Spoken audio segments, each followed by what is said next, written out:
which is difficult from our standpoint, with you only have 15 minutes and making adjustments, all that. Something tells me that Junior's up in heaven saying, you get those guys ready for the second half. A guy that exemplified humility like few people I've ever met, and that probably everybody in this room's ever met. He's going to want me in that locker room making the proper adjustments and getting our guys ready. Pat, how much, you were here just a short time, before his passing. I mean, it wasn't long. How much did you know? Did you know him before? You obviously knew of him. Did you know him before, and how much did you get to kind of know him? I didn't know him personally before. Obviously, I was well aware of, his success both in basketball and the professional world. Shortly after I got the job, I reached out to him, and he said, "Come on over." And I drove out to his office, and we sat down, and we probably talked for over an hour about life, basketball, Louisville history. I mean, it was an amazing hour spending time with an amazing person. And what struck me more than anything, and obviously I was extremely well read by that point on his bio, because I was going out to meet with arguably the greatest citizen in the history of this city. I mean, when it's Muhammad Ali and Junior Bridgeman, Muhammad Ali, that's pretty powerful company right there. And he went out of his way, and you could just tell, uncomfortable talking about himself. And just the humility that he's about, the professionalism that he's about, and then is you got to know him better, and you start to talk to people around town, and you started to hear stories that aren't out in the public, that aren't well known, but just the things that he did from a philanthropy standpoint, wanting no attention, wanting no spotlight, no accolades, didn't want news stories about it. That's one of the coolest things about his life, because everybody knows the stuff that's public that he's done. My goodness, we can sit in here for hours talking about all the good that he's done for the world and for the community, but it's the things that he did out of the kindness of his heart without not wanting any attention. I was blessed to be able to go to his memorial service, and it was one of the most extraordinary things I'd ever been a part of. I mean, star-studded, to say the least, but to hear all of these people stand up there, I mean, it was a who's who of famous people, eulogizing him and telling personal anecdotes and stories. It was one of the most inspiring things I've ever been to either. It was beautiful. The music was, I walked out of there going like, this has to be the best our country and the world has to offer from a music standpoint, because the singers, everything, God touched that ceremony that day. And, and you heard people talk about the memorial service afterwards, and they were just saying how embarrassed Junior would have been about the gushing praise that all of the people that eulogized gave him, because that's not what he was about. I'm blessed in a short amount of time to get to know him. I wish I had more time to get to know him better, but the stories will live on, his legacy will live on, and the way he inspired people to live for others, to live with humility, to love life, to attack what you do with a passion, with everything you got, is the legacy that he'll leave in this town, in our basketball program.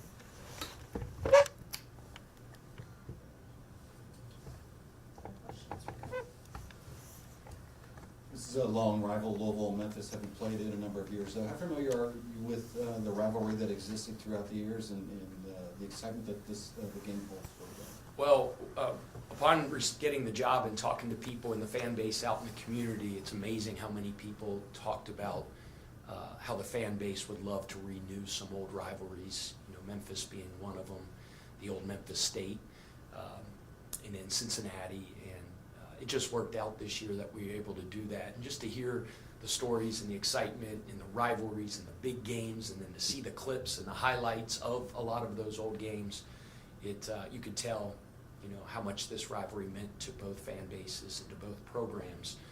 Growing up in Cincinnati, although my father played at Xavier and I grew up a Xavier fan and played at Xavier, I mean, Xavier and Cincinnati are huge rivals, and they're 3.5, 4 miles apart.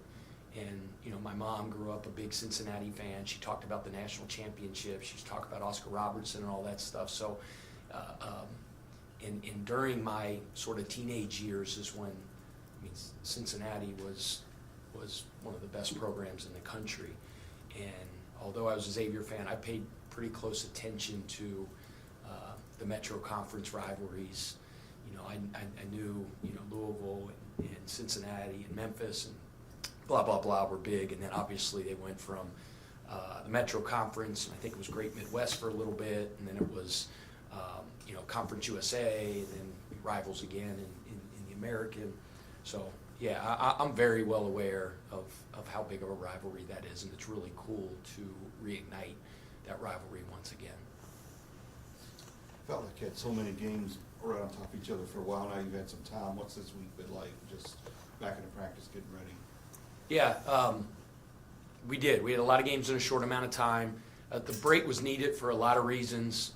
People forget because everybody talks about the professional nature of collegiate basketball these days. They still have term papers. They still have exams. They still have 15 or 18 hours, and they got to pass, and they got to do this, and So in that regard, it's not professional sports. It's real. You don't take care of your business in the classroom, and missing that much class, traveling that much, it was good to give those guys some time to get back up on their stuff from an academic standpoint. And then when you play a lot of games in a short amount of time, you got little nicks and dings and things like that.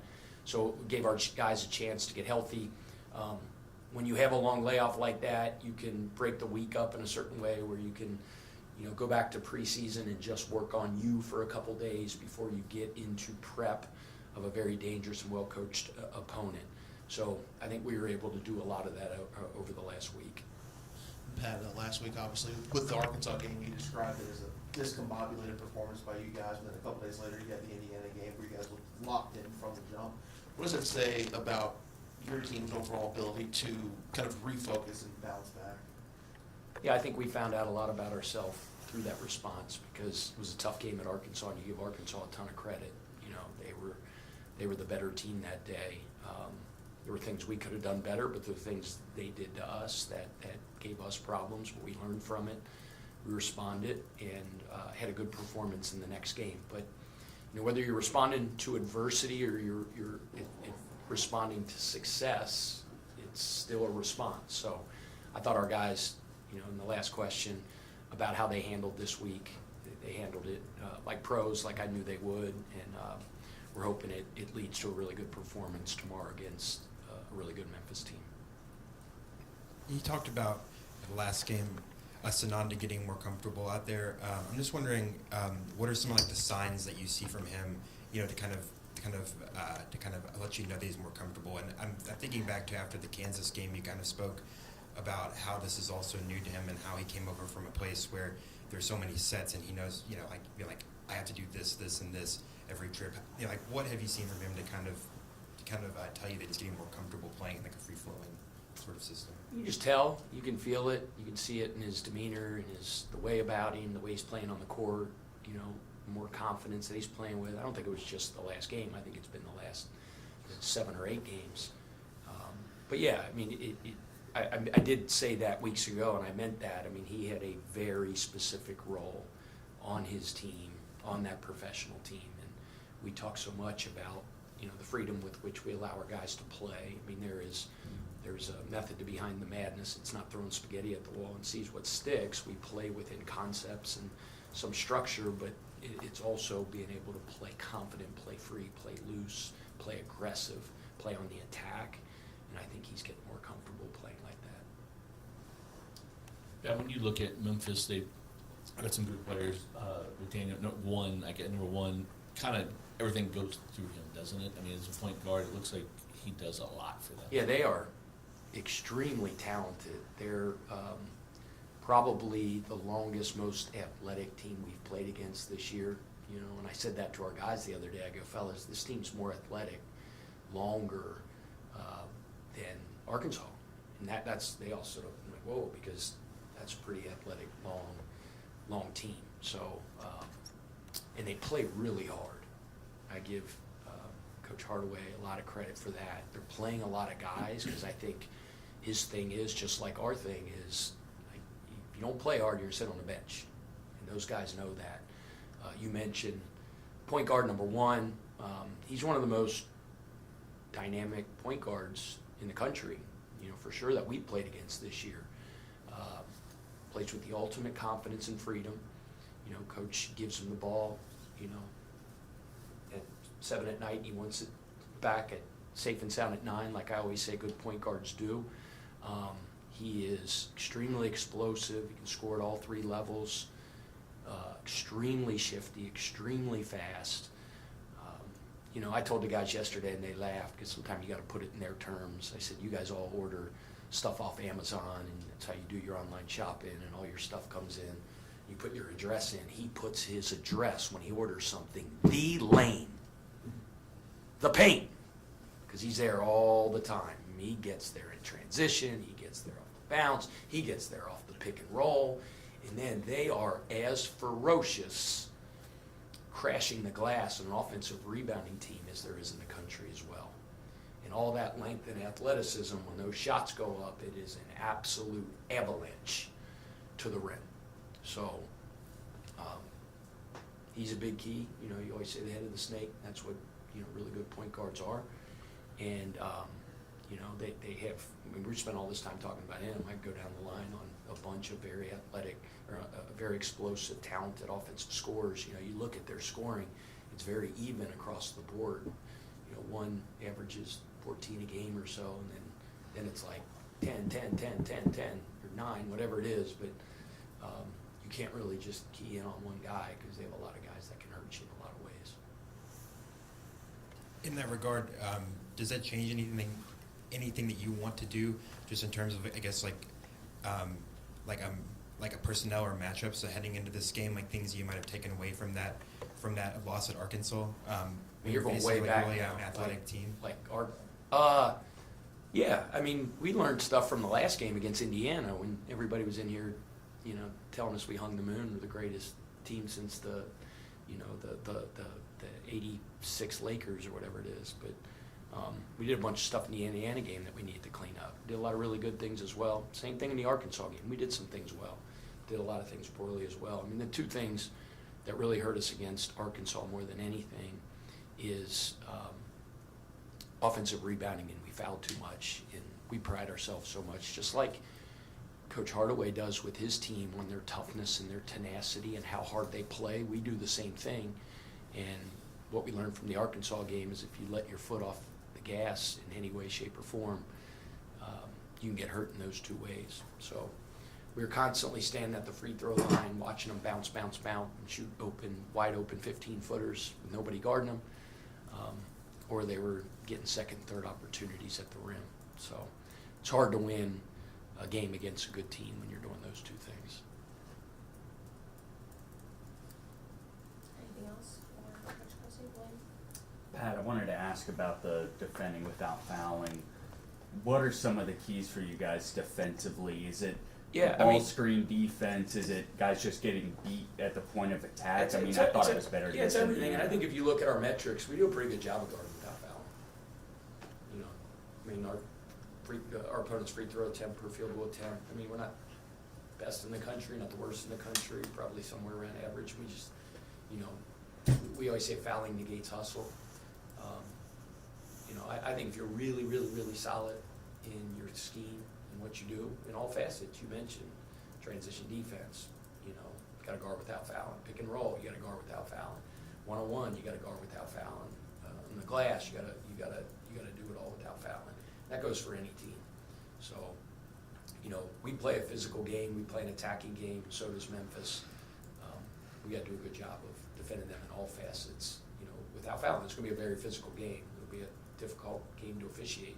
I can promise you that. So, it'll be great. And, the other thing everybody asks me about, the rivalry being ignited, and Memphis, who's a really good team, coming off a huge win against Baylor in then you know, obviously we're having a good early part, really good early part of the season. I know it's going to be absolutely frigid out tomorrow. It's going to be single digits, but it's Saturday afternoon at 3:30 in Louisville, and it's Memphis Tigers and the Louisville Cardinals.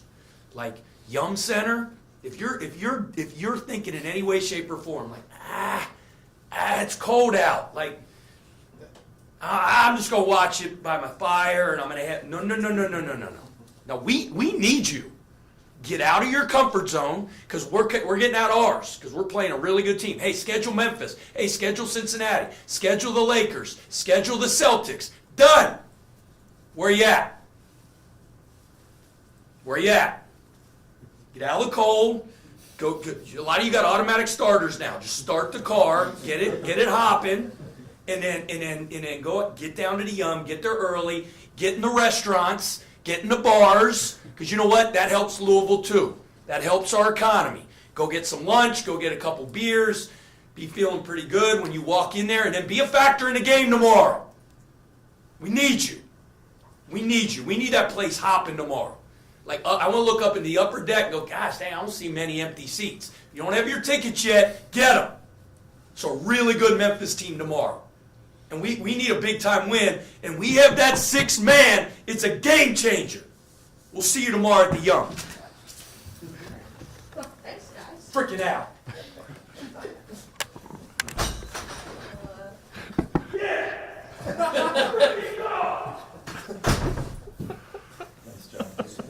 So it's tomorrow?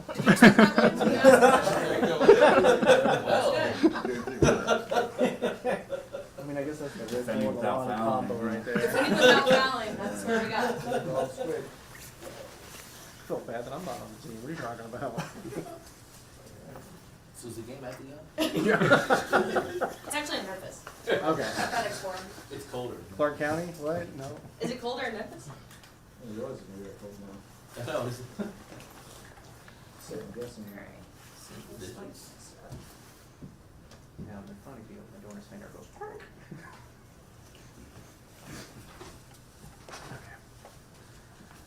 It will be interesting. Can we move them this way a little? Or this not?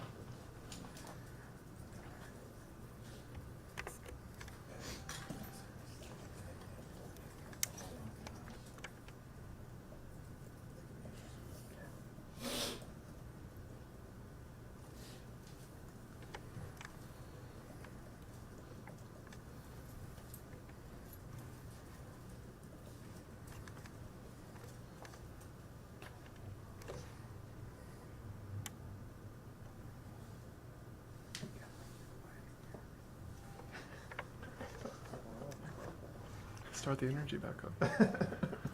It's a vacuum of energy he just left. We needed some cheerleaders. Up in the sports Maybe a page. band. Playing behind him. Eric, is that what the sports page is going to be Oh, about this today? look- That kind of energy? They can just play that. Just play it.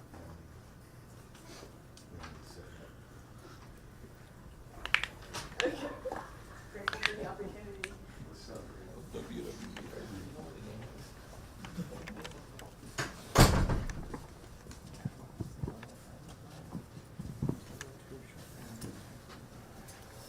Okay.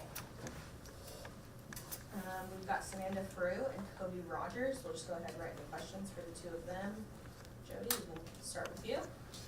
So, Nancy, can you just talk about your improvement and how much more comfortable maybe, or do you feel comfortable? Do you feel that every game kind of getting better for you? Yes, I'd say so. I think it's a big switch coming over here from Europe, so it took its time, or still taking its time to adjust. But like you said, I feel like I'm getting more comfortable from each game, more trust from my teammates, my coaches, and I'd say it's a steady improvement. Coach talked about you had a different role on your team there than you do here. What kind of explain kind of what your role was there, and how hard has it been to do something different in transition? I'd say the biggest difference in my role was back home, I wasn't really having the ball in my hands. I was mainly a pick and roll guy, and over here, the coach, he wants me to have the ball in my hands and take decisions and be interactive and do more on the offensive side, and that's just a big difference. I just wasn't used to. So, yeah. Kobe, Coach Kelsey said after the Indiana game that he challenged you and that you challenged yourself, especially after the Arkansas loss, to be this kind of defensive spark plug off the bench. In the few days between games, what did things look like for you, and what was the response? What did that mean for you to have a 12-point performance, 13 minutes off the bench, and perform? He was just, challenging me to be the leader that I need to be for this team.